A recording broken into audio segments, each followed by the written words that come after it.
We were just talking about Dr. Leo here in airlines. Oh, man. Guys, what's going on? This is Jeremy Vanderloop. You are here at the Crest Let's Get Coffee podcast. And this is our friend Leo Genco.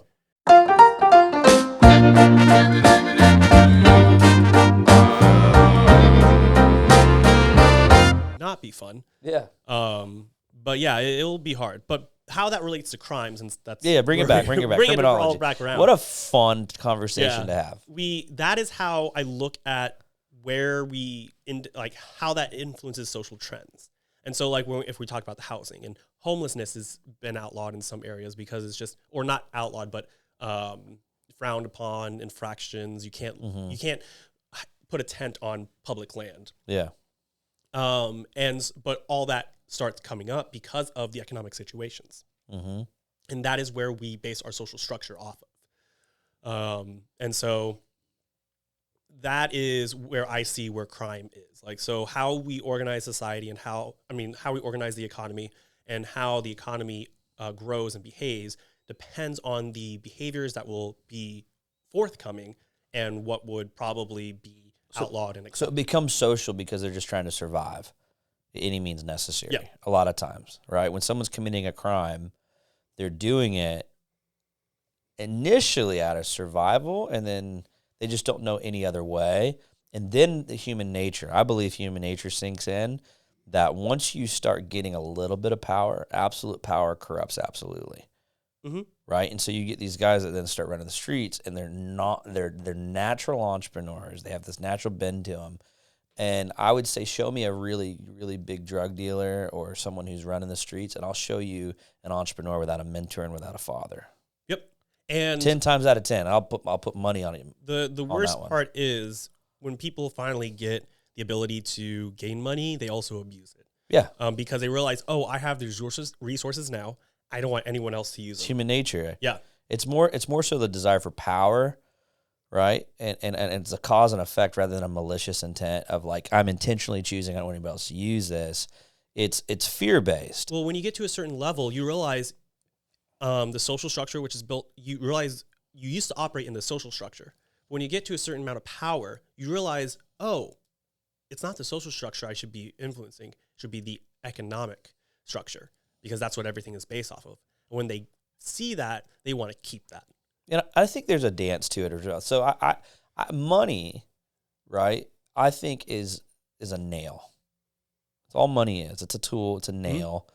Mm-hmm. And if you are generous, selfless, kind, philanthropic, right, without money, that's who you will be with money. It's a magnifying glass.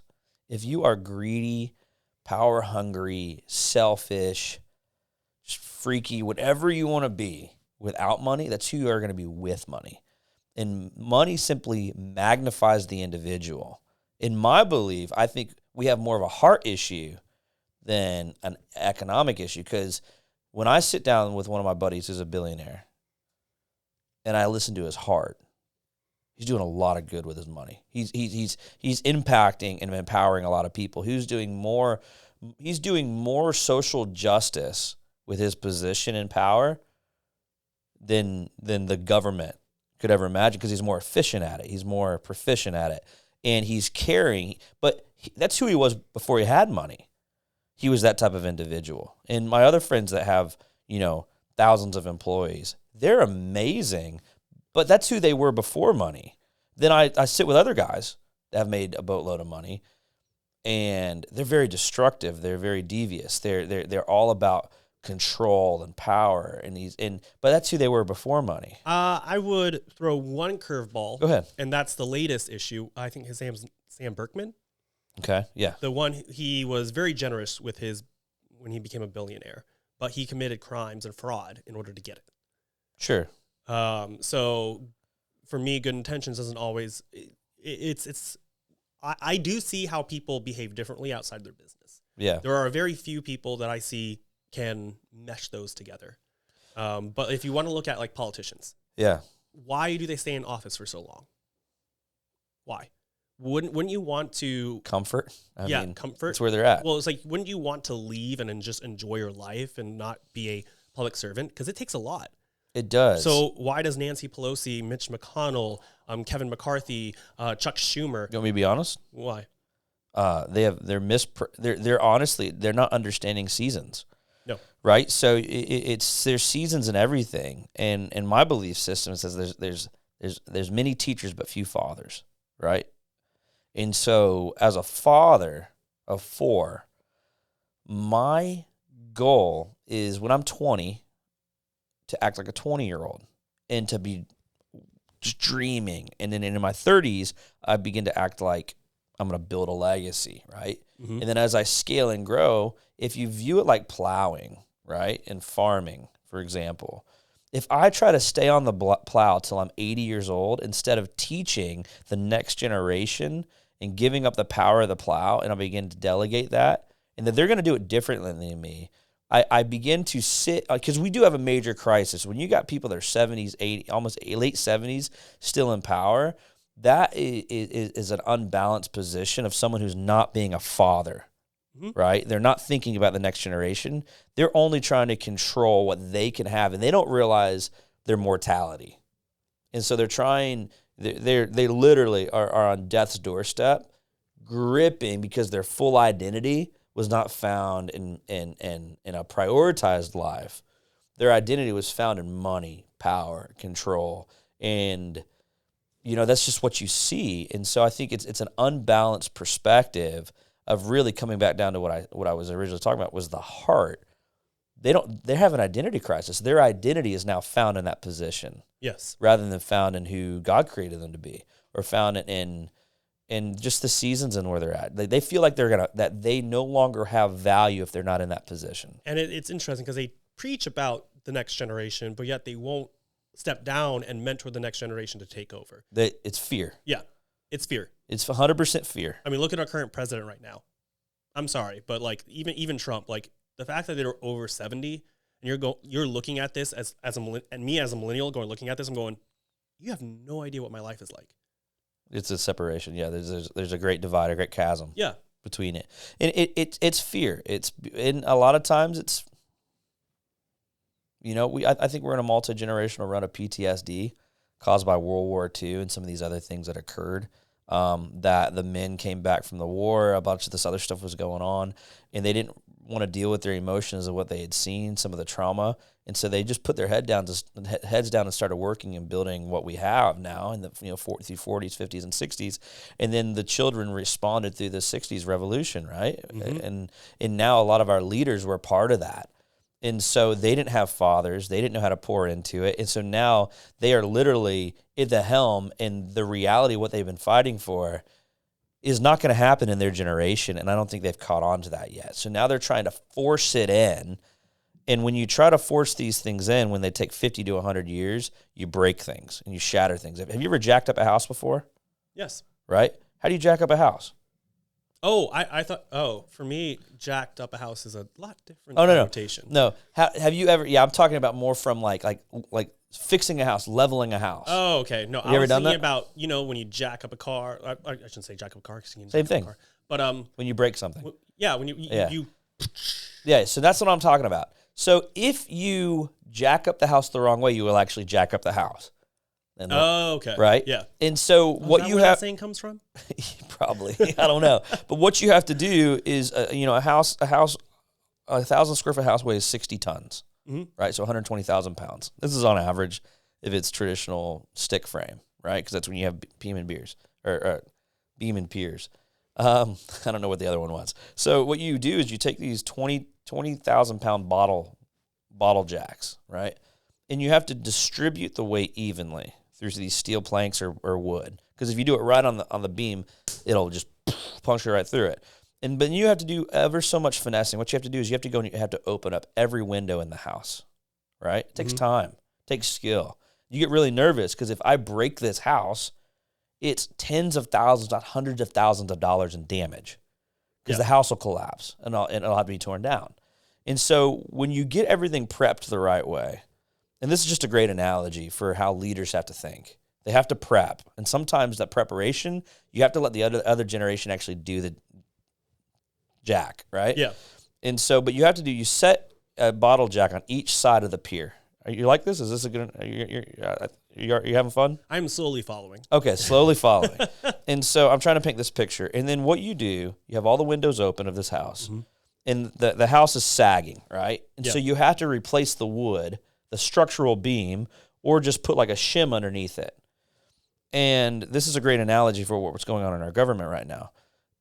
If you go too fast with the jack, Mm-hmm. right, what's going to happen is it's going to just explode the rotten beam that's there.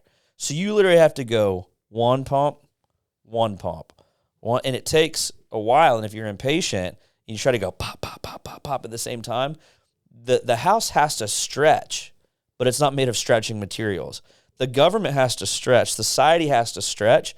And what's going to happen if these people who are in power, who are facing their mortality, don't give in to the next generation? They are going to try to force very quickly the jacks up. And then you're going to create this major destruction. I would disagree implosion. with that. It would be, although this is off topic, the government was not supposed to move with society. Okay. The way I was taught our government, it was supposed to lay a foundation of basic governance. And government that was supposed to deal with social change was supposed to be local government, not federal. Yeah, of course. And the problem is a lot of people shift that to the federal They want government, the federal government which to do it. was not supposed to move. It's supposed to be stateside. Yes. City side. Like the federal government should have been stable. It did not need to be jacked up. But what they did is like, no, you need to move with society. But that wasn't its purpose. What I'm talking about is not like I agree with you, the philosophy of the federal government, it's way off course. Way off course. And so what we're dealing with are people now trying to use socialism,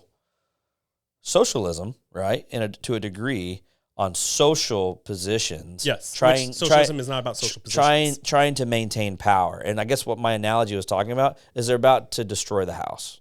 They're trying to fix the house, but they haven't opened up the windows. Because the reason why you open up the windows is so when you get it level, the window can actually work. Because if you leave the windows closed when you're jacking up a house, the windows will not flex, and so you will never be able to open that window again. That's why you have to go and prep. So you got to make sure, because if you do it too fast, the tile on the wall is going to crack. The floor is going to crack. You'll have stress cracks, and you'll cause way more damage by going too quick or by not prepping enough. And the problem is maybe they don't even know how to do this because their dad was never present to teach them actually how to jack up a house. Yeah, right? I would agree. And so how do they teach the next generation how to? And so that's, unfortunately, there's like three ways to learn, right? There's reading and studying the past. There's getting a mentor and a father figure, a parent in your life, or there's pain. And I think, unfortunately, our society is getting to the point where we just have to have a lot of pain. Yes. And then our generation now gets to pick up the slack. Yes. So quite fun. Wow, we are running. This is a long podcast. It's a good one, though. It's a good one. You having fun? I actually do. I love conversations, philosophical conversations. Yeah. So, man, we have to hit. So real quick. So you are a very unique dude, and so this podcast is trying to talk about the environment, but from a conservationist perspective, or conservative. So you're talking about global warming and those type of things? Yes. Okay. So I try to talk about the politics around, like, that you see in the news. And I try to make every episode about a topic and the politics around that topic. So for instance, when I talk about climate change and global warming, it'll be the politics on those terms, saying what they actually are and how politicians and news are talking about it, and what's the actual philosophy that you should be thinking this like. And what conservatives can take away from that. Because I wasn't a conservative most of my life. Okay. I was very liberal. I was a quiet liberal because, I didn't really engage in politics until I was 18. But for me, I was very liberal in a sense. I became conservative, and I believe I registered as Republican in 2018. After I started learning Marxism and realizing what he was saying was right, and that I need to find a political party that would talk about the economic structure, not the social structure. And I found more discussions, even though they disagree with me, in the Republican Party. So I started moving with them. And over the years, I obtained conservative values along the way. Okay. Yeah. That's fascinating. Mm-hmm. What a fun journey, huh? Yeah. Yeah, I've met several people through Cress as a community that have taken a similar journey, and for me, I always try to be. I love just learning and hanging out and talking to people, and just because I think it's like it's two sides of the same coin, you know, and it's all about like a perceived position, and that's what I love about the left so much is they really have a great heart. The people at its core, not the politicians, but the people who are left-leaning socially. Mm-hmm. I'm talking about like one-on-one. When I have conversations, there's obviously a lot of pain, and a lot of it, there's a lot of identity and a lot of crisis in that way. But at the end of the day, there's passion. Yes. And passion socially. And with that passion, if it goes unchecked, it becomes violent. Yes. Right? And you go, all right, well, guys, we have to have the dance. I want to live conservatively. I want to live as a full capitalist, or I want to operate as a capitalist, but I want to live socially. I want to take care of my brother. I want to take care of humanity, you know, as an entrepreneur and as a leader. And I think you just have a lot of people craving healthy leadership, and they know the outcome they want, but they don't know how to get there. They don't even know how to build a critical path. Yes. They're right here and they want to see this. And so because their emotions are running so high and their passion is so genuine, I think a lot of these people in power are manipulating and taking advantage of them. Obviously, yes. Hands down. But it's obvious, but not to them, because they're speaking their language. They're speaking the social language. And you know, for me, I mean, I'm definitely more of like an independent, I would say, on politics, because I do see social and I see economic, and I go, guys, we have to get them talking. Everyone has to We need to start having conversations again rather than yelling matches and spitting matches, because the spitting and the fighting, it's not going to get us anywhere. And like you said, it's on a high level, national, federal level. We needed to come back on the local level and start talking again, get neighbors to talk again, to find what their commonalities are, mm-hmm. rather than what their differences are.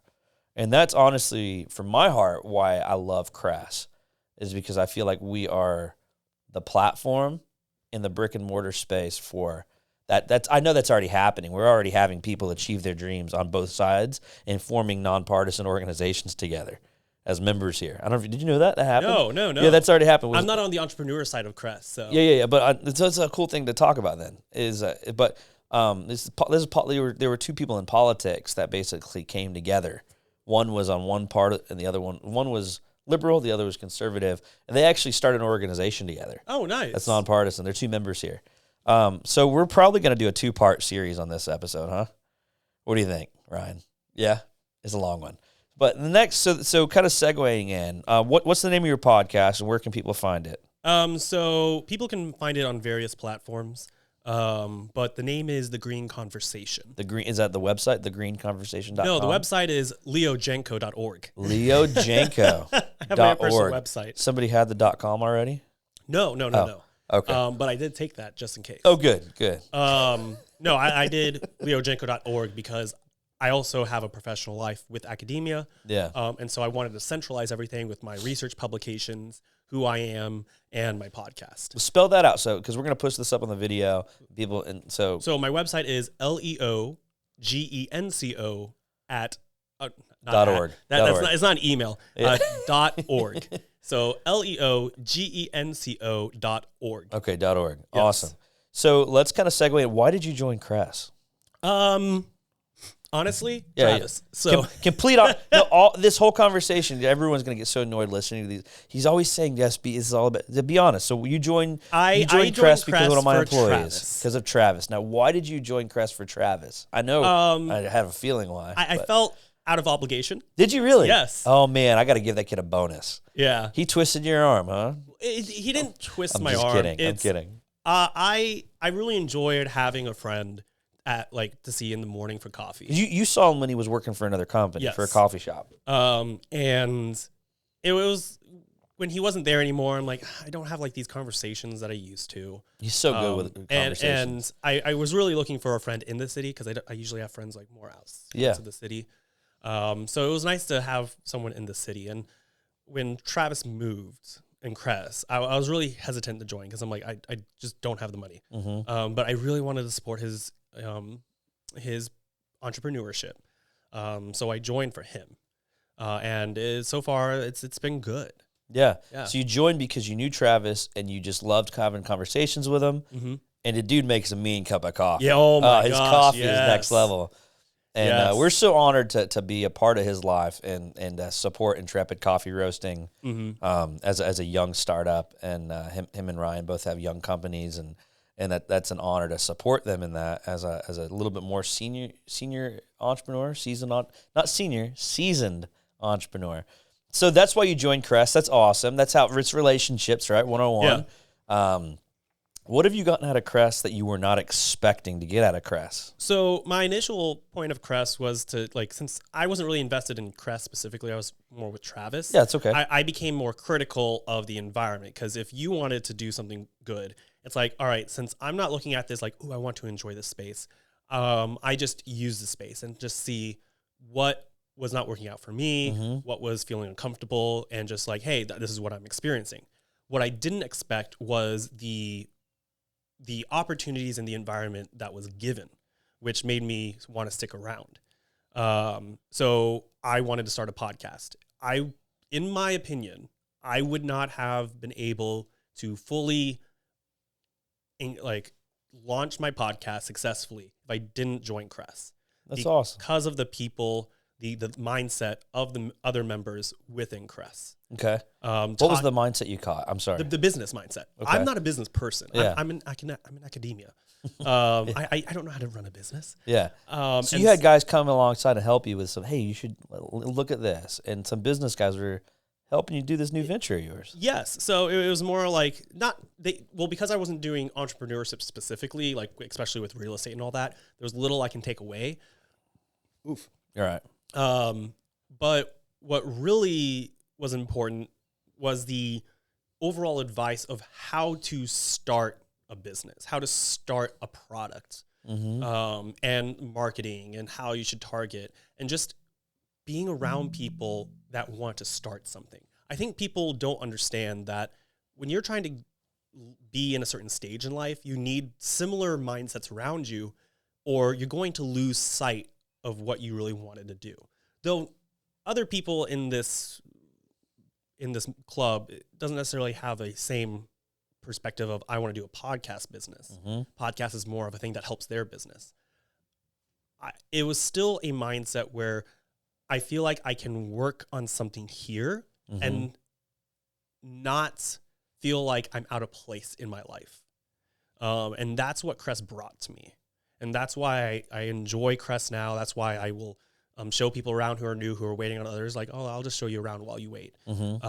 Because you're busy, Travis is busy, Ryan's busy. And so it's like I help out when I can. And so I always give people that little spiel of, it's not the environment that they physically build, it's the social environment that they have. It's the quality community within this building, how they designed it. Like you designed it for a social co-working space, not an isolated one. Yeah, I've actually still never been in a co-working space. And so I really ever no. Yeah, so I didn't set out to do a co-working space. People branded that, so I'm like, cool, I guess that's what we're doing. For me, I just, our brand promises are very simple. And I say this on every episode now because it's that crucial. Is the purest form of this was, I want to have a quality community doing exactly what you talked about. What you just said, people can join for the ancillary uses of what we're doing or for their different whys, but I want them to take away what you took away. That, man, my life is different simply because of the proximity of relationships have challenged me. And there's a quality community through those connections. I'm a better person because of these people, and I can't lose them, and they don't want to lose me, right? And so that's the foundation of what we want to produce nationwide. It's not the fact that, like, so if for people who want to join Crest, I will tell you, I don't work with the people who are members at Crest. I don't think that's what you should focus on if you want to come here for that. What I found that helped me in my business is just coming to an area where we all have a business mindset and people enjoy seeing you around. That for me was what convinced me to keep pushing for my podcast. I mean, I was here every day for like 8 hours working on my podcast just because I had people who were excited to see me make a business, to be entrepreneur-ish. So yeah, it's an entrepreneurial hobby. Everyone should have one. And it was really beneficial for that for that environment. So you don't have to come here to expect to work with someone. It's just that, oh, I'm glad you're still working on your business, that you haven't just deviated away. And so that's what people should look for at Crest, not to actually work with members, but to come to an environment where people want to see you grow in your own business. Well, so we've been working on crafting our brand. It's been a while because you were obviously teaching and things like that, and this last semester has been chaos. Oh, yes, it was. Yeah, I could tell. Yeah, a couple times you came in, I was like, he's stressed. This is a hard semester. So our brand promise is that this is a space to thrive, to connect, and to dream. Anything else is ancillary. The brick and mortar is basically a blank canvas that we've designed. However, the creative, the entrepreneur, the leader needs to use the space. It's not a fit for everybody. But what you described was that position of reciprocity. I'm coming here because of the quality of the connections and the relationships. Then out of that, the natural progress, maybe I'll network.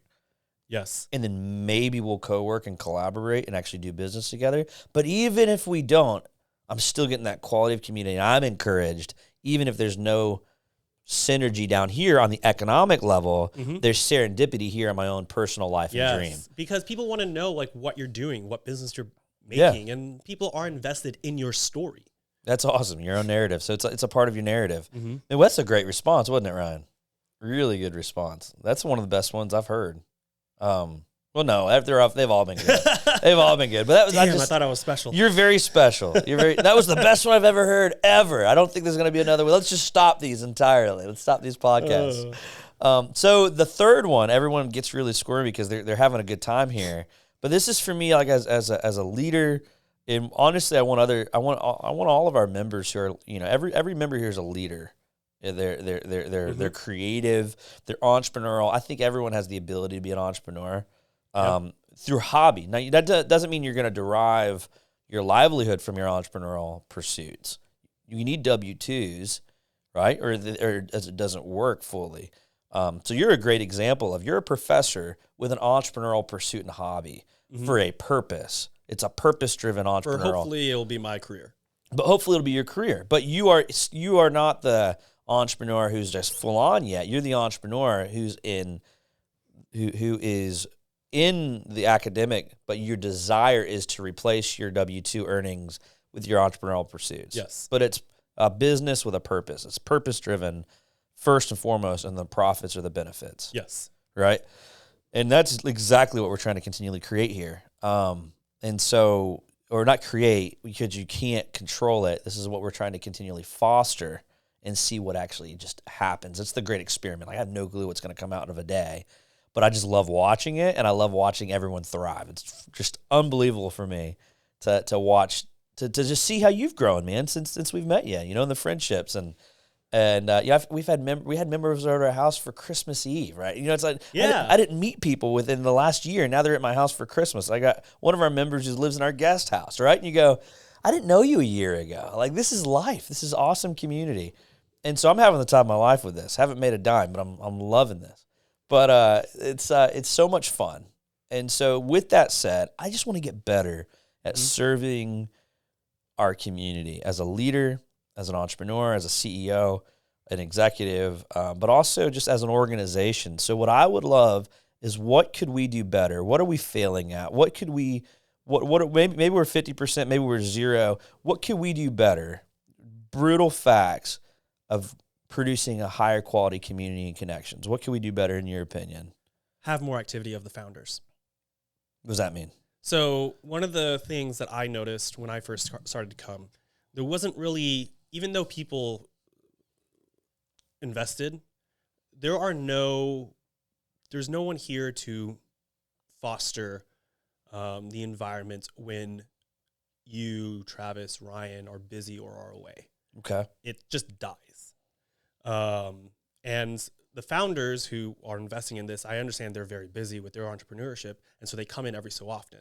There's one, and I can't remember his name. I love him to death. He recently was interviewing someone for social media. He works with retirement. David. David. Oh, I love David. I love seeing him come in, but I really wish there was eventually they can like wean themselves out when you do have more common customers who would want to foster, greet people, and establish that. But that's one of the things is you come here and it just dies when we're not. So getting more members to be raging fans. Yes, to be more engaging for the environment. And then that's one of the hard things. Like you see it in the coffee shop area, which is really cool. But it's like they disappear afterwards. And so it's like, who keeps up that environment? And so that's the delicate dance of the culture. Yeah. Right. Because the founders are the first 10 members. I don't know if you knew that. Yes. Yeah. And maybe they'll be investors one day. I thought they were. Oh, I thought the founders were investors. No. Got it. You pray for me. It's no one else kind of saw this. Well, I guess they did. It was just too risky for me to bring. So I'm the only guy who's actually invested in this. Oh wow. Yeah. The business. I like the business plan. I think you can get investors.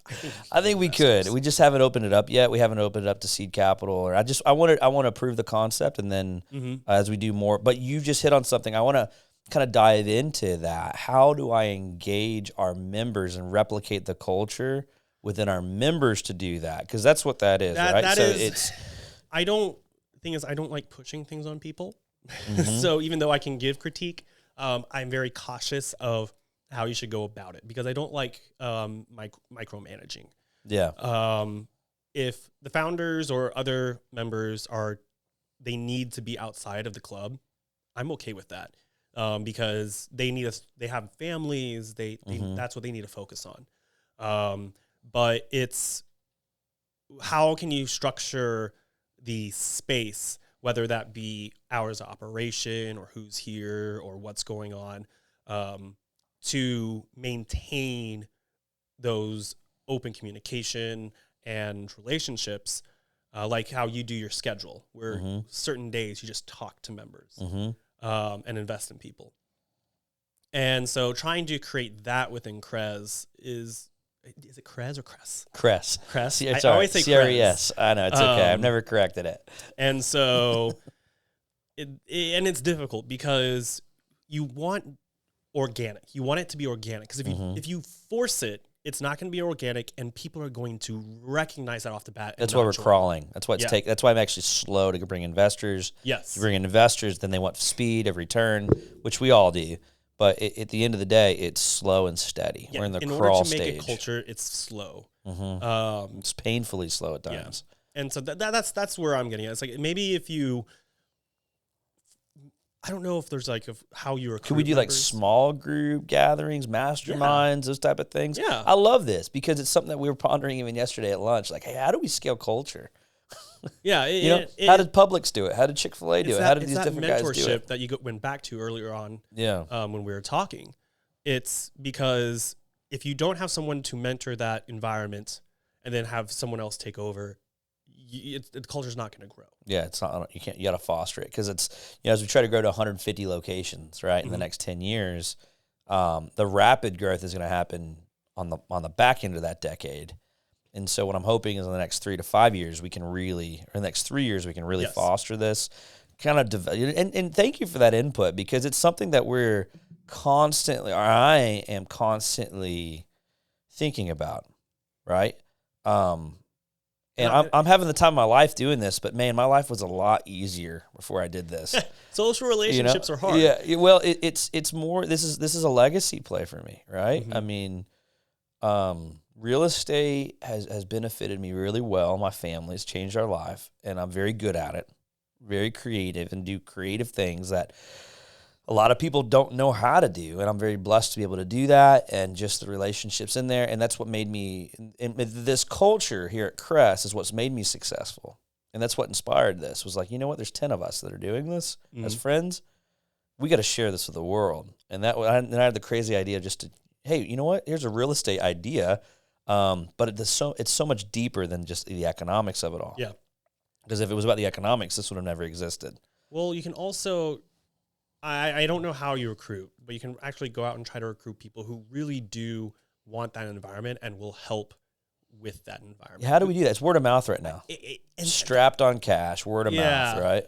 And that's the thing. Like, you need to constantly be in the back of your head, who am I talking to someone who would enjoy this? The connectors, yeah. Yes. But what I'm hoping to do is like you're like one of our ambassador members, right? For the university and those type of things. And so what we're hoping to do is realizing like, hey, who catches this, right? And then as a leader going, yo guys, I ain't the one to do all this. I've created the idea, created the facility, created the culture. Now, how do we engulf ownership of others going, hey, how do I become a raging fan?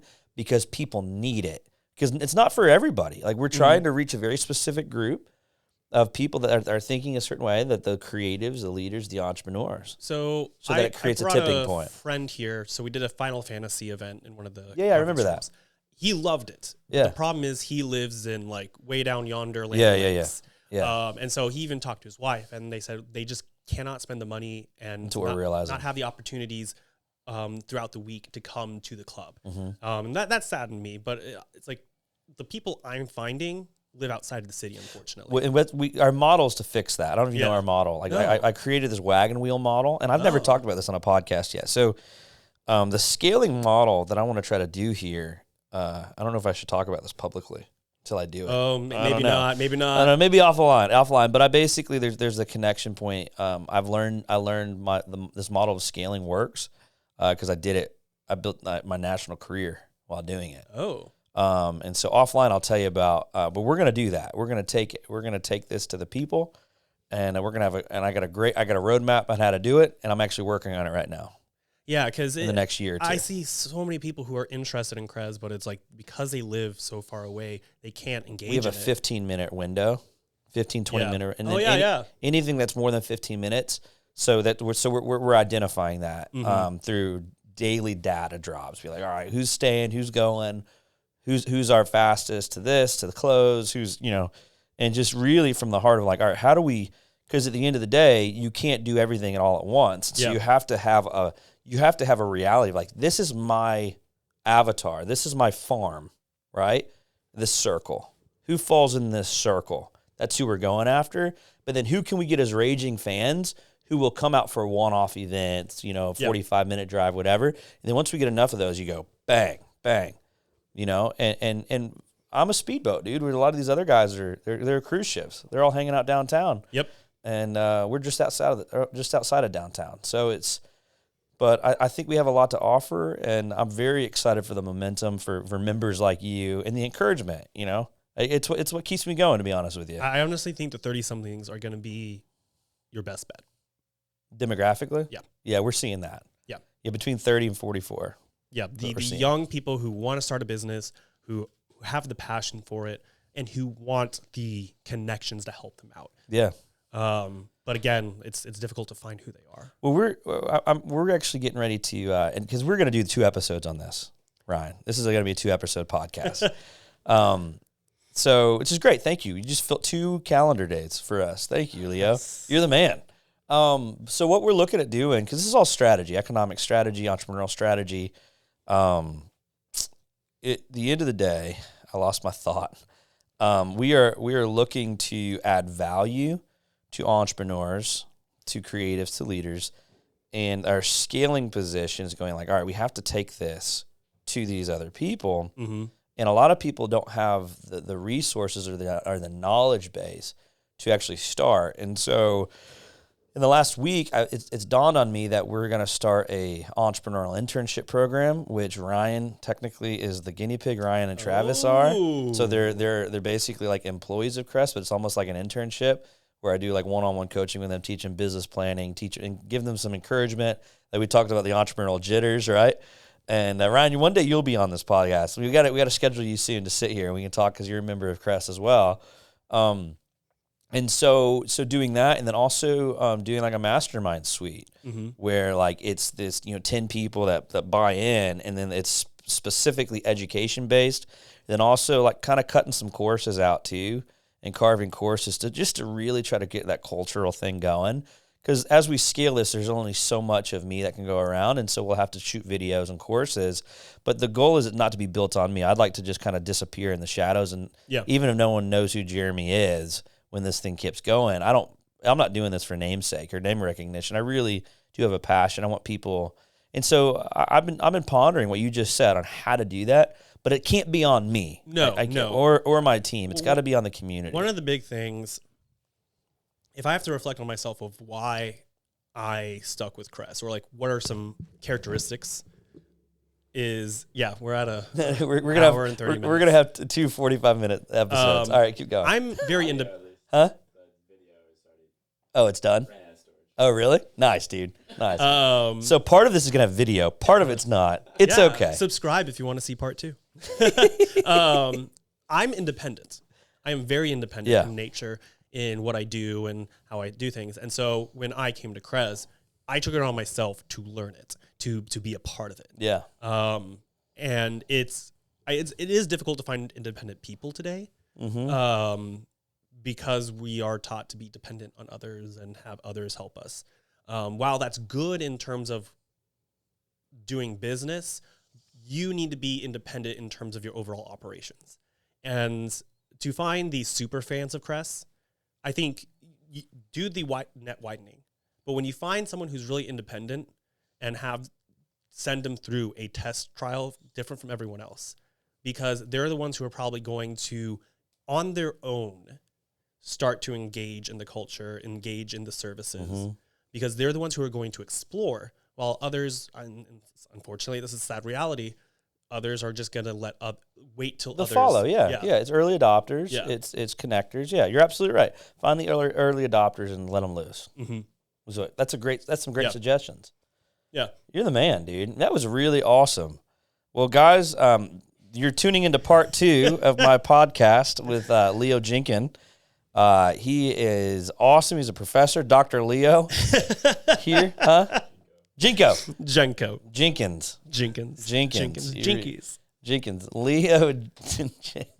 Genco.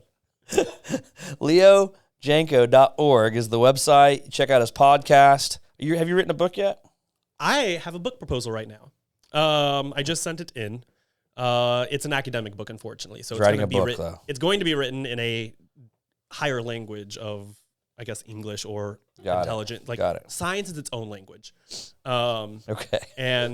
But it will be looking at the structures of illegal hunting. Illegal hunting. Okay, so if you're into that, if you're pissed at people poaching, and you want to find out a way to speak in old English, check out Leo's new book. Coming in like 2024. That is the best way to end this. This is by far one of the best podcasts we've done. As you've made it to the end. Yeah. I'm so proud of you. Just give me an email or a call. Follow us on Instagram, and you are the real MVP if you made it to the end of this. I think it's gonna be easy to make into this because it's gonna be 45 minutes a piece. We finally did it. We did an episode that was so good and so long. We had to cut it into 2 parts, and now people are there's a cliffhanger. What can we say as a cliffhanger if there's going to be a part 3? We don't know. Tune in for part 3. All right, Leo, we love you, bro. Thank you.